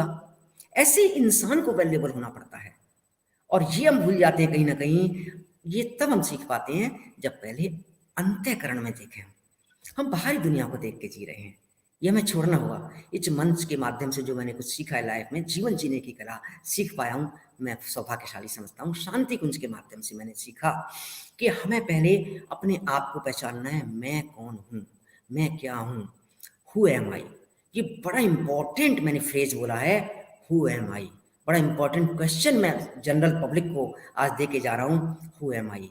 इस पर शोध करें। शोध क्या करें? इस पर केवल चिंतन करना है तो हमें खुद आंसर मिल जाएगा। केवल पूजा स्थली में बैठना है, साधना कक्ष में बैठना है, और अपने आप ये आंसर हमको अपने इष्ट देव से मिल जाएगा कि मैं कौन हूँ। सीधा मिल जाएगा, निश्चित रूप से। निश्चित। तो बहुत ये बहुत जब बड़ी बात कही आपने। जब आंसर मिल जाएगा, जब आंसर मिल जाएगा तो हमको पता चल जाएगा कि हम बैलेंस कैसे रख पा रहे हैं, हमारा उद्देश्य क्या है। हमारा उद्देश्य केवल वीसी बनने का ही नहीं है। अब मैं वाइस चांसलर भी बना यहाँ पर। मुझे सौभाग्य मिला डीन स्कूल ऑफ फार्मेसी के साथ ही साथ उन्होंने बहुत सीनियर लोगों को बाहर से ना बुला के मुझे ही वाइस चांसलर बिठाला। तो मेरे लिए बड़े गर्व की बात है ये। उन्होंने कुछ देखा होगा मेरे अंदर। तो मैंने क्या किया, मैं केवल कर्मयोगी की जगह जैसे मेरे गुरुजन थे उसी तरह मैं काम करता रहा। और जो विजन, जो विद्या मुझे मिली है, शिक्षा के साथ साथ विद्या भी मैंने ग्रहण की है। विद्या मीन्स सद्गुणों का समुच्चय विद्या है। शिक्षा को, नॉलेज को सही दिशा में यूज करना, शिक्षा को, नॉलेज को विवेक सम्मत यूज करना विद्या होती है। तो जो विद्या मेरे अंदर रही, उसी विद्या को, जो वैल्यूज मैंने सीखी शांति कुंज से और सभी जो अच्छे महापुरुष हैं उनसे, उसी को मैंने यहाँ पे ग्लोबल यूनिवर्सिटी में इसका विस्तार करने का प्रयास कर रहा हूँ। तो सब जगह समर्थन मिलता है, सब जगह साथी मिलते हैं, अपने आप अट्रैक्शन होता है, कुछ ऑरा बन जाता है अपने आप ही, तो वो हमें हेल्प मिलता है। अपने आप अंदर से गाइड निकल के आता है, वो हमें हेल्प मिलता है। सबसे बड़े हमारे हथियार या हमारे गाइड होते हैं, वो होते हैं कि हमारे अंदर पॉजिटिविटी। जब हम पॉजिटिविटी से काम करते हैं और पूरा उद्देश्य समझ में आ जाता है कि परिवार के प्रति भी मेरा उद्देश्य है, और एक टाइम मैनेजमेंट भी सीख जाते हैं। तो मैं 2 बातें यहाँ बोलूँगा। एक, टाइम मैनेजमेंट ने मुझे हेल्प किया। मैं शुरू से ही डिसिप्लिन लाइफ में रहा हूँ। मेरे पिताजी सुबह 5 बजे उठ जाते थे, तो जब 5 बजे उठ के अगर हम सो रहे हैं तो हमें डांट लगाते थे वो। तो हमारा डर रहता था कि पिताजी से उठने से पहले हमें बिस्तर छोड़ना है। तो ये discipline life I, time management हमने सीखा, और उस टाइम मैनेजमेंट के आधार पर ही मैं Delhi university college of pharmacy का बेस्ट एथलीट बन पाया। उसी के आधार पर मैं दिल्ली यूनिवर्सिटी का एमफार्म में गोल्ड मेडलिस्ट। तो मुझे ये ड्यूअल डिस्टिंक्शन मिली, तो मुझे ये स्वर्णिम पल था। अगर आप पूछेंगे मेरा गोल्डन डे, बेस्ट डे कौन सा था, जिस दिन मेरे को अवार्ड मिल रहा था एनुअल डे पर, तो मुझे बेस्ट एथलीट का भी अवार्ड मिला और बेस्ट टॉपर भी मेरिट में भी आया। तो ये मेरा दिन था। तो ये टाइम मैनेजमेंट मैंने सीखा। दूसरा मैंने सीखा पॉजिटिव थिंकिंग। ये 2 चीज़ मुझे हेल्प कर पाई। इसी ने मुझे दायित्व सिखाया कि फैमिली भी इम्पोर्टेंट है, केवल एक ही चीज़ में नहीं रहना चाहिए। ये नहीं कि रिसर्चर हो तो रिसर्चर में ही रहोगे, तो वो आप इंसानियत नहीं कर पाओगे, आप अपना पूरा फर्ज नहीं दिखा पाओगे, क्योंकि पर्पज और लाइफ डिफीट हो जाएगा अगर आप एक ही दृष्टिकोण से काम करेंगे। तो टाइम मैनेजमेंट और पॉजिटिविटी और सबको अपना समझना, पॉजिटिविटी में सब कुछ आ जाता है। इन दोनों चीज़ों ने मुझे मदद की बैलेंस रख पाने में। निश्चित रूप से सर, निश्चित रूप से ये बहुत अच्छी बातें आपने कही। और आपके अंदर जो हम अभी तक की जो बातचीत से हमें पता लगा सर कि आप एक वैज्ञानिक ही नहीं है, आप एक प्राध्यापक ही नहीं है, आप एक प्रो वाइस चांसलर ही नहीं है, बल्कि आपने आध्यात्म को भी उतना ही आत्मसात किया, आपने योग को भी उतना ही आत्मसात किया। आपने स्वयं के अंदर जाकर के मैं कौन हूँ जैसे प्रश्न को भी पूछा, तो शायद ये एक अपने आप में बहुत बड़ी बात है। और सबसे बड़ी बात क्या है सर कि आप एक इतने बड़े स्तर पर बैठ करके भी ये बात कहते हो कि हमें स्वयं को कैसे बड़ा बनाना है, तो उसका उत्तर ये आता है कि हम स्वयं को कितना ज्यादा झुका के रख सकते हैं कि हमारे अंदर ईगो ना आए। ये बहुत ही यूनिक बातें हैं सर जो आपने आज हम सभी को सिखाई है। और इसी क्रम में सर मैं आगे बढ़ना चाहूंगा अगले प्रश्न की तरफ, जो थोड़ा सा एकेडमिक की तरफ जा रहा है। सर हमारा अगला प्रश्न है कि फार्मेसी के छात्रों में अध्ययन के दौरान जो विषय की गंभीरता और उसमें रुचि बनाए रखने के लिए क्या क्या उपाय किए जाने चाहिए, कृपया इस पर भी आप अपने सुझाव हम सभी को दें सर। जी, फार्मेसी एक बहुत ही इम्पोर्टेंट प्रोफेशन है। मैंने जैसे आपसे निवेदन किया, शायद इससे ज़्यादा इम्पोर्टेंट कोई प्रोफेशन नहीं, क्योंकि हमारी लाइफ से जुड़ा हुआ है। और जब फार्मेसी के स्टूडेंट्स हमारे यहाँ पढ़ने आते हैं, तो हमारा दायित्व, हमारा कर्तव्य बन जाता है कि उनको हम किसी भी तरीके से मेडिसिन के बारे में पूरी नॉलेज दें। उनके एडवर्स इफेक्ट क्या होते हैं, पहले अपनी पूरी physiology, anatomy, physiology, pathophysiology, pharmacology, pharmaceutical technology, ये सारी चीज़ें बताएं, और रिसर्च एंड डेवलपमेंट, ये सब कुछ बताएं। तो ये बताने के लिए हमारे लिए एक चैलेंज होता है कि इस हमारा फार्मेसी का जो सिलेबस है, वो सिलेबस निश्चित रूप से जो है रियल में देखा जाए तो ये हमारा मेडिकल सिलेबस से भी टफ सिलेबस होता है। अब जब बच्चा आता है हिंदी मीडियम से, तो हमारे सामने एक समस्या होती है कि इंग्लिश में ही किताबें हैं, इंग्लिश में आंसर देना है, तो बच्चे को कैसे पढ़ाएं। तो इसके लिए हमें रोचक बनाने के लिए मैं सभी अपने जो शिक्षकगण हैं, हमारे फार्मेसी के मेरे भाई लोग हैं, मित्र लोग हैं, उनसे निवेदन करूंगा, आचार्य प्राचार्यों से, कि अपने कॉलेज के अंदर, अपनी यूनिवर्सिटी में एक जो जरूर इस कम्युनिकेशन स्किल्स को, लैंग्वेज को स्ट्रॉन्ग बनाने के लिए, लैंग्वेज जो इंग्लिश लैंग्वेज है खासतौर से, उसके लिए अलग से डेली लेवल पर एक ही क्लास जरूर चलाई जानी चाहिए। और जो हमारे टीचर पढ़ा रहे हैं सब्जेक्ट, जनरली क्या होता है, जो कुछ टीचर्स जो भी है पूरी तरह जो अनुभवी नहीं होते, या अनुभवी होते हैं तो स्टूडेंट के प्रति इतने जागरूक नहीं होते, वो अपना सब्जेक्ट आया, टाइम पूरा हुआ, पढ़ा के चले गए। तो इसे लेकिन ये नहीं देख पाते हो कि बच्चों में कुछ समझ में आया या नहीं आया। तो ऐसे में हमें देखना है कि जो बच्चे आए, हमें चिंतन करना है कि मेरे पास कौन से बच्चे आए हैं, मैं उनको कैसे, मतलब जब हम क्लास में जा रहे हैं, पहली क्लास में जा रहे हैं, मान लीजिए मैं टीचर हूँ और मैं आज नया सेशन स्टार्ट हुआ, 1 अगस्त है, मुझे क्लास में पहली क्लास में जाना है, तो उससे पहले मुझे 1 हफ्ते का ओरिएंटेशन प्रोग्राम सब कॉलेज करें। वो ओरिएंटेशन प्रोग्राम ये होगा, वो ओरिएंटेशन प्रोग्राम बच्चों के लिए होगा, बच्चों को बताया जाएगा, उस चीज़ के लिए बच्चों को जागरूक बनाया जाएगा, उनकी तैयारी की जाएगी। Orientation means to prepare the students to face the challenges of the real education, real curriculum, ये मतलब है ओरिएंटेशन। तो ओरिएंटेशन प्रोग्राम 1 हफ्ते का जरूर होना चाहिए। मैंने जो अपने यहाँ करवाया सुंदरदीप में या ग्लोबल में, तो इसके बड़े दूरगामी परिणाम सामने आए, बड़े पॉजिटिव परिणाम सामने आए। उससे बच्चों में एक रोचकता हो जाती है, क्योंकि बेस भी तो बच्चों का है नहीं। इसके साथ साथ कुछ ब्रिज कोर्सेज यही है जो मैंने निवेदन किया। ब्रिज कोर्सेज में एक कम्युनिकेशन स्किल जो बहुत ही इंपॉर्टेंट ब्रिज कोर्स है। जब इंग्लिश स्ट्रांग हो जाएगी बच्चे की धीरे धीरे, तो वो सब्जेक्ट को समझेगा। दूसरा चीज, हमारे फार्मेसी भाइयों की जिम्मेदारी बनती है कि जब अपनी क्लास लेने जा रहे हैं, तब भी हम बच्चों की कम्युनिकेशन स्किल स्ट्रांग करें। मैं क्या करता हूँ, आधा इंग्लिश बोलता हूँ और आधा हिंदी बोलता हूँ, मैं जो कर रहा हूँ।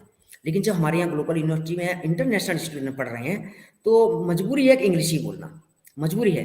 लेकिन फिर भी उसमें 10% में हिंदी बोल के, जो हमारे हिंदी भाषी बच्चे हैं बेचारे, उनको ये समझाने का प्रयत्न करता हूँ कि जो डिफिकल्ट वर्ड जो हमारे टॉपिक में आए, उन वर्डों का वहीं की भी उनके नोट्स में उनका हिंदी का मतलब बता दिया। तो जो हम हिंदी का मतलब बता देंगे, तो सेंटेंस का मतलब बता होगा उनको।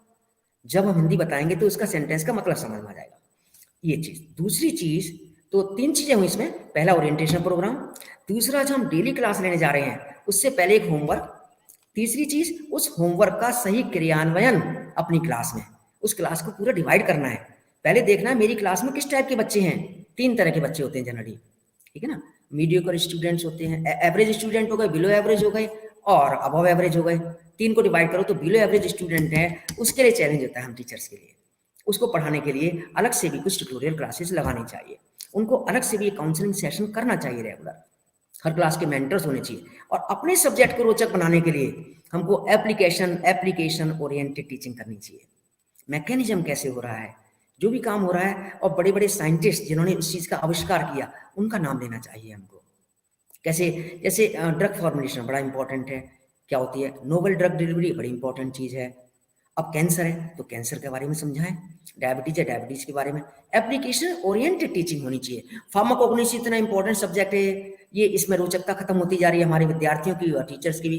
तो इसके लिए मैं जो रेगुलेटरी बॉडीज हैं, खासतौर से पीसीआई जो उनसे एसोसिएटेड मेंबर्स, उनसे कहूँगा कि इसको स्ट्रॉन्ग बनाने के लिए कार्य करें। तो रोचक बनाने के लिए हमको देखना पड़ेगा, अपनी बॉन्डिंग स्ट्रॉन्ग करनी है। उस बॉन्डिंग स्ट्रॉन्ग करने से 1-to-1 टीचिंग 1-to-1 करनी पड़ेगी हमको। 40 बच्चे हैं क्लास में, 50 बच्चे हैं, तो एक एक बच्चे से हमको देखना पड़ेगा कि एक एक बच्चे को मैं ध्यान दे पा रहा हूँ, तभी अपनी हमारी जिम्मेदारी हो पाएगी। आप देख रहे होंगे कि अर्जुन मरीज था, देखिए श्री कृष्ण भगवान को 18 चैप्टर 18 अध्याय पढ़ाने पड़े, तब उस डॉक्टर श्री कृष्ण रूपी डॉक्टर ने अर्जुन का इलाज कर पाया 18 अध्याय। तो ये इतना आसान नहीं है, एक एक बच्चे पर ध्यान देना पड़ेगा। और बच्चों में रोचकता पैदा करने के लिए उनके लेवल तक जाना पड़ेगा, उनकी इंग्लिश स्ट्रॉन्ग करनी पड़ेगी। बीच बीच में क्रिकेट के भी एग्जाम्पल दो, जो बच्चों का इंटरेस्ट है उसके भी। मैं क्या करता हूँ, क्लास में जाता हूँ, मैं उनसे पूछता हूँ बताइए टॉप फास्ट टेस्ट बॉलर कौन सी है दुनिया के। तो मेरे को सारा कुछ नॉलेज भी है, इंटरेस्ट भी है, तो उनका इंटरेस्ट जाकर हो जाता है। बच्चों आपको किस किस चीज़ का इंटरेस्ट है, अच्छा बताओ बेटे। आप फील्डिंग अच्छी करते हो, आप फॉरवर्ड शॉर्ट लेग पे फील्डिंग करते हो या बैक में करते हो, ये बताओ। आप पेसर हो, ऑलराउंडर हो या ओपनर हो या क्या हो, मिडिल ऑर्डर में बैटिंग करते हो। जब उनके टच पे पहुंचेंगे तो उनका मन अच्छा लगेगा, उनको उनके अंदर से डर की भावना समाप्त करनी पड़ेगी हमें जी। डर की भावना की वजह से वो प्रश्न भी नहीं पूछ पाते बेचारे। तो ये सारी चीजें मिलेंगी तो निश्चित रूप से रोचकता पैदा हम कर पाएंगे बच्चों के मन में। बहुत बहुत धन्यवाद सर। बहुत ही इंटरेस्टिंग तरीके से आपने आज हमारे नए युवा वर्ग के जो शिक्षकगण हैं, जो विद्यार्थीगण हैं, उनको प्रेरित करने का आपने बहुत अच्छा शब्दों का चयन करके, उदाहरण दे करके आपने समझाया। बहुत बहुत स्वागत है सर आपका इसके लिए।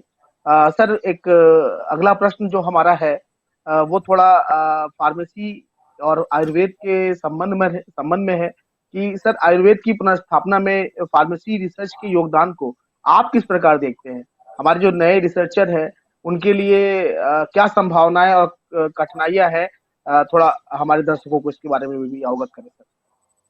जी, ये आपने बड़ा अच्छा प्रश्न किया। आयुर्वेद और फार्मेसी काफ़ी आपस में जो बॉन्डिंग बन जाए, जिसको आज के टाइम में देर इज नीड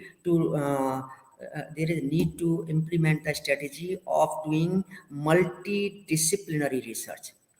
अब हमारे ग्लोबल यूनिवर्सिटी में आयुर्वेदा भी है, यूनानी भी है, फार्मेसी भी है, एग्रीकल्चर भी है, तो और मेडिकल साइंस भी है। तो हमारा एम जो होना चाहिए कि सब साइंसेस को इकट्ठा मिलकर रिसर्च करें। एक तो उससे फायदा होगा कि हम फार्मेसी वाले आयुर्वेद को समझेंगे और आयुर्वेद के वाले समझेंगे फार्मेसी क्या है। तो जब दोनों समझेंगे तो फार्मेसी को पता चल जाएगा, फार्मासिस्ट के साइंटिस्टों को या फार्मेसी के स्टूडेंट या अध्यापकों को, कि आयुर्वेदा से हम क्या चीज़ ले सकते हैं और आगे हम उस पर कैसे रिसर्च कर सकते हैं। जैसे हमारे फार्मेसी में एक इम्पॉर्टेंट सब्जेक्ट है फार्माकोग्नोसी। फार्माकोग्नोसी एंड फाइटोकेमिस्ट्री में मुझे याद है पुराने टाइम में एमफार्म हुआ करता था, और यहाँ हमारा जो यूपी टेक्निकल यूनिवर्सिटी का उस टाइम का बेस्ट कॉलेज रामीश इंस्टीट्यूट, वो बेस्ट कॉलेज का अवार्ड भी ले चुका है एक बार का, लॉन्ग बैक। उसमें फार्माकोग्नोसी फाइटोकेमिस्ट्री था, सीट पूरी भरती थी। अब मजबूरी में उनको वो एमफार्म हटाना पड़ गया है, तो बहुत दुखद बात है। फार्माकोग्नोसी से ही हम अपनी इंडिजिनस मेडिसिन, जो प्लांट बेस्ड मेडिसिन है, जो आयुर्वेदा है, उसके बारे में एक बहुत सारी जानकारी हासिल कर सकते थे। और आयुर्वेदा जो हमारी विरासत है, हमारे भारतवर्ष की विरासत है, जिसके ऊपर हमें गर्व होना चाहिए आयुर्वेदा। और आयुर्वेदा आगे इसलिए नहीं बढ़ पाया, और हमारा फार्मेसी में फार्माकोग्नोसी भी आगे इसलिए नहीं बढ़ पाया। तो ये हमें आज देखना पड़ेगा क्यों नहीं बढ़ पाया। इसका रीजन यही रहा कि फार्माकोग्नोसी के बारे में, फाइटोकेमिस्ट्री के बारे में स्टूडेंट्स को रुचि पैदा नहीं की गई। दूसरा, जब फार्मेसी के जो फार्माकोग्नोसी के बाद उनको स्कोप नहीं बताया गया कि फार्माकोग्नोसी और फाइटोकेमिस्ट्री के लिए तो हर्बल इंडस्ट्री बहुत बड़ी है, कॉस्मेटिक इंडस्ट्री बहुत बड़ी है, तो ये इसको रिवाइव बैक करना बहुत जरूरी है फार्मेसी और आयुर्वेदा को मिलाने के लिए, बल्कि आयुर्वेदा को भी आगे बढ़ाने के लिए। तो एक तो निवेदन मैं ये करूँगा, जो भी इस मंच के माध्यम से जो भी रेगुलेटर्स के पास मेरी बात जाए, वे सब देखें। हमारे, हम जानते हैं सराफ साहब हैं हमारे सबके प्रेरणा स्रोत, वाइस प्रेसिडेंट हैं पीसीआई के, तो उनको भी ये संदेश देना चाहूँगा, उनसे भी मैं निवेदन करना चाहूँगा कि फार्मेसी काउंसिल ऑफ इंडिया के माध्यम से किसी भी तरह से फार्माकोग्नोसी और फाइटोकेमिस्ट्री को इस तरह से सिलेबस तैयार किया जाए कि वो उसमें रोचकता पैदा हो और उसमें स्किल डेवलप हो। अब देखिए, कॉस्मेटिक इंडस्ट्री है, हर्बल इंडस्ट्री में, हर्बल इंडस्ट्री है, लेकिन या चाहे हमारी दूसरी इंडस्ट्री है, हमारे फार्मेसी के जो ग्रेजुएट्स हैं वो उनको इंडस्ट्री रेडी नहीं समझते। तो ये बहुत ही इंपॉर्टेंट चीज़ है कि इंडस्ट्री रेडी होना आवश्यक है। जब हर्बल मेडिक, तो हमें क्या करना होगा, हमें इसका, जब फार्माकोग्नोसी में हम पढ़ाई कर रहे हैं और उन्होंने एक भी प्लांट के लिए हर्बल गार्डन में या किसी अच्छे बगीचे में या कहीं हिल स्टेशन पर देखा ही नहीं, तो फार्माकोग्नोसी तो हो ही नहीं सकती। तो केवल एक रूम में बैठ के फार्माकोग्नोसी नहीं सीखी जा सकती है। तो फार्माकोग्नोसी इसलिए हमारा पिछड़ गया, और आयुर्वेदा भी हमारा इसलिए पिछड़ गया कि आयुर्वेदा के जो प्रैक्टिशनर थे वो एलोपैथी मेडिसिन प्रेस्क्राइब करने लगे। तो अब आपका जो प्रश्न है वो आपका है कि आयुर्वेदा को आगे बढ़ाने के लिए फार्मेसी का योगदान दे रहा है या दे सकता है। तो आयुर्वेदा इसी तरह दे सकता है योगदान। एक तो मल्टी डिसिप्लिनरी रिसर्च को हमें बढ़ावा देना चाहिए। जो हमारी नई एजुकेशन पॉलिसी है NEP 2020 जो आई है, उसमें यही तरह की चीजें जाएंगी। बच्चा आयुर्वेद पढ़ लेगा तो फार्मेसी पढ़ सकता है आगे जाके 2 साल बाद, 2 साल फार्मेसी पढ़ लेगा तो आयुर्वेदा पढ़ सकता है। तो ये है। और अभी तक जो उपलब्धियां हैं, नो डाउट आयुर्वेदा को आगे बढ़ाने में हमारे फार्मेसी जगत ने बहुत अमूल्य योगदान दिए हैं।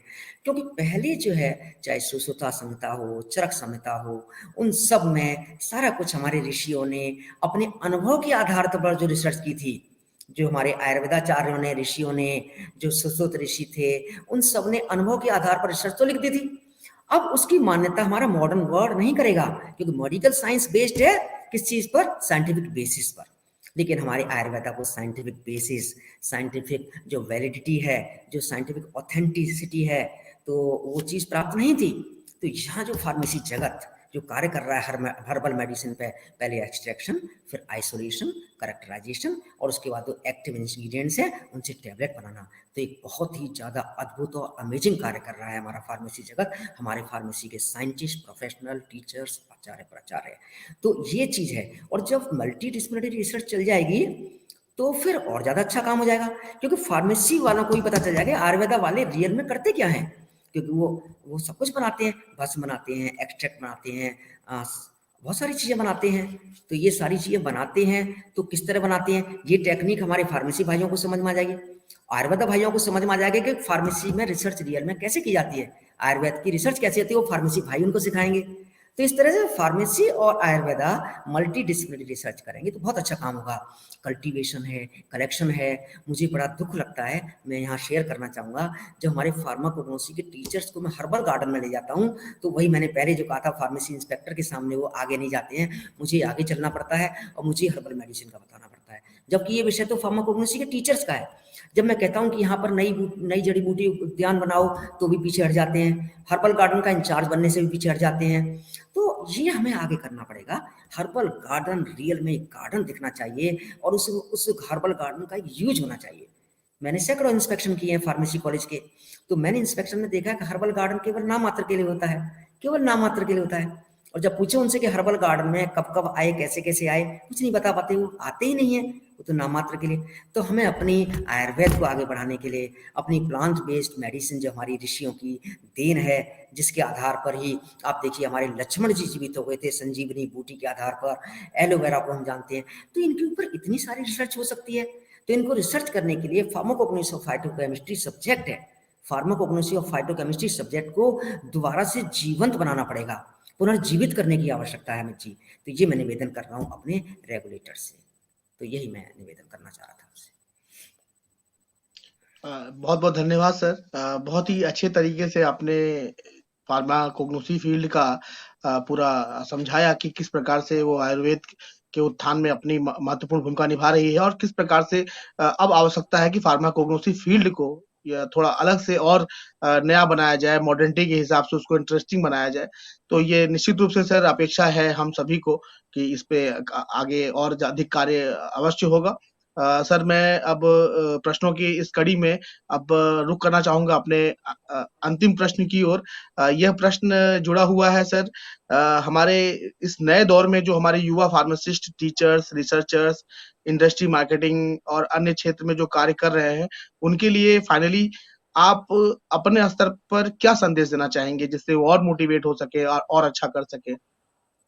जी, फार्मेसी के विद्यार्थी, फार्मेसी के अध्यापक, प्राध्यापक, इंडस्ट्री के लोग, रेगुलेटर्स, जो भी हैं, साइंटिस्ट, वैज्ञानिक जो भी हैं, उन सब के लिए सबसे इम्पोर्टेंट यही है कि अपने प्रोफेशन से प्यार करें। अपने प्रोफेशन से प्यार करेंगे तो उसमें नए-नए काम कर पाएँगे। और दूसरा ये है कि अपने प्रोफेशन में जो भी काम करें, उसको समाज सेवा सोचते हुए कार्य करें।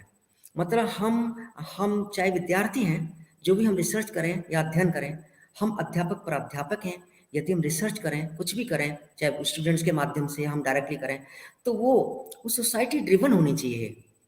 वो जो रिसर्च होनी चाहिए, उसको रिसर्च करने से पहले हमें ये देखना है कि आज के समय में सोसाइटी को किस चीज़ की आवश्यकता है। फिर देखना है कि हमारा बेस हम किस लाइन से हैं, हमारा प्लेटफ़ॉर्म कहाँ है। अगर इंडस्ट्री में है, तो इंडस्ट्री में भी ऐसी रिसर्च करें। तो हमारा मोटो जो प्राइमरी ऑब्जेक्टिव है, वो मॉनेटरी मनी मोटिव नहीं होना चाहिए, मॉनेटरी बेस नहीं होना चाहिए। ये वैल्यू बेस्ड होना चाहिए, जो सोसाइटी बेस्ड होना चाहिए कि हम सोसाइटी के लिए क्या काम कर सकते हैं। दूसरा, हम कोविड पीरियड में जी रहे हैं, इसमें स्ट्रेस होना अवश्यंभावी है। इस स्ट्रेसफुल वातावरण में हमको अपना पेशेंस रखना है। तो सभी से मेरा निवेदन है कि अपना पेशेंस रखें, क्योंकि आप पेशेंस रखेंगे तो इसमें मॉनेटरी मैटर को अगर थोड़ा पीछे कर देंगे तो पेशेंस भी रख पाएंगे, माइंड की स्टेबिलिटी रख पाएंगे, माइंड का बैलेंस रख पाएंगे, शांत भाव हो पाएगा। इस सब के लिए मैं यही कहना चाहूँगा कि आप स्ट्रेस में ना आए, और आप ये कुछ टेम्परेरी फेज है, ये फेज चला जाएगा, इसमें अपनी प्रतिभा को निखार लाते रहें। जैसे मैंने देखा कई मेरा मेरा बेटा है, वो भी कोविड पीरियड में जॉब वॉब में नहीं जा रहा था, जो भी कुछ है, तो उसने देखा कि वो तो एक बहुत बड़ा पेंटर के रूप में जो है स्थापित हो गया घर पे लॉकडाउन में। पेंटर मैं आपको भी दिखाऊंगा, आपसे शेयर करूंगा, ऐसी ऐसी पेंटिंग उसने पहले अपनी दादी की बनाई और बनाई, फिर क्या क्या पेंटिंग्स बनाई, तो बड़ा अच्छा लगा हमको देख के। तो अपनी प्रतिभाओं को निखार करने का मौका मिल रहा है। तो ये पीरियड का अंत हो जाएगा, और लाइफ लॉन्ग यही है कि लाइफ स्किल्स अवश्य सीखें। स्ट्रेस तो रहेगा लाइफ में, कोविड समाप्त हो जाएगा, अगर अगर हमारे अंदर ईगो है तो स्ट्रेस रहना ही रहना है, अगर हम लाइफ स्किल नहीं सीख पाए तो स्ट्रेस रहना ही है। तो जो भी मैंने अपने अनुभव शेयर किए, उसका एक इम्पॉर्टेंट अनुभव ये है, आपके साथ कह रहा हूँ, दोबारा से रिपीट कर रहा हूँ सेंटेंस, कि हमारे को जीवन जीने की कला आनी चाहिए। और जीवन जीने की कला आएगी जब हम टीवी चैनल्स पर अच्छे अच्छे हम चैनल्स को देखेंगे। अवेकनिंग विद ब्रह्मा कुमारी देखो, मतलब ऐसा मत सोचो और ये मत देखो, सबसे प्यार करो, हिंदू मुस्लिम सिख ईसाई सबसे प्यार करें हम। ये मत देखें कि ये किसका चैनल है, ये किसका चैनल, ऐसा ना। मैं बता रहा हूँ, शिवानी बहन जी, वो आज की डेट में शिवानी बहन जी ने मेरे को बिल्कुल डी स्ट्रेसिंग कर दिया है, स्ट्रेस मेरे जीवन से बिल्कुल निकाल दिया है, और शांति गुण से जुड़ा हूँ तब से भी स्ट्रेस फ्री। तो जब तक हम अपने सानिध्य में ऐसे गुरुजनों को, ऐसे महापुरुषों को नहीं लाएंगे, और आइसोलेशन फील नहीं करना है आपको, फैमिली के साथ मिक्स होकर रहना है। आजकल हम देख रहे हैं कि लोनली लाइफ हो गई है बच्चों की, इवन चाहे टीचर उनकी भी लोनली है। जरा सी बात करो एकदम उत्तेजित हो जाते हैं, जरा सी बात करो फीमेल फैकल्टी के तुरंत अश्रुधारा बह पड़ती है, मैं तो देख के ताज्जुब हूँ। तो उनके अंदर इमोशनल बैलेंस समाप्त हो गया है। तो हमें इमोशनल कोशेंट बढ़ाना है। इमोशनल कोशेंट बढ़ाने के लिए हमें योगा और मेडिटेशन करना है। Meditation is most important in the modern life. Modern life में अगर आपको स्ट्रेस फ्री रहना है, कि रियल में आपको स्वस्थ रहना है, WHO की डेफिनेशन के हिसाब से complete balance of wellbeing of physical, mental, social, and I will add spiritual wellbeing. तो ये सारी वेलबींग होंगी, physical, mental, social and spiritual, इसी को हम हेल्थ कहते हैं। तो हम फिजिकल हेल्थ भी हमारी बेकार हो रही है क्योंकि मेंटल हेल्थ खराब हो रही है, physical health, mental health physical health खराब है, सोशल हेल्थ खराब हो रही है, स्पिरिचुअल हेल्थ, तो हम तो किसी पर्पज के नहीं रहे लाइफ में, ये तो लाइफ बेकार हो जाएगी। तो ये मेडिटेशन से आएगा। जब आप मेडिटेशन करेंगे तो मैं आपको बिल्कुल कह रहा हूँ, दावे के साथ कह रहा हूँ, चैलेंज नहीं करूंगा, मैं दावे के साथ कह रहा हूँ कि मेरा जो अनुभव है, 50 वर्ष से मैं मेडिटेशन करता आ रहा हूँ, उसका जो अनुभव है उसके आधार पर कह रहा हूँ, जिनको भी मैंने कहा है मेडिटेशन करो, उनकी लाइफ बदल गई है। डिप्रेशन के शिकार थे, सुसाइडल टेंडेंसी में पहुंच गए थे, जब मैंने उनसे कहा मेडिटेशन करो, लाइफ का पर्पस समझ में आएगा, और मैंने कहा ऐसी कमांड दो कि मैं एक पवित्र बीइंग हूँ, I am a peaceful being, ऐसी ऐसी कमांड दोगे तो हमारे साथ आएगी, हमारे पास उसी तरह के हार्मोन्स रिलीज होंगे और माइंड में पॉजिटिविटी आएगी। तो मैं यही है, मेडिटेशन करो, पॉजिटिविटी लाओ और अपने जीवन का उद्देश्य सफल बनाओ। Thank you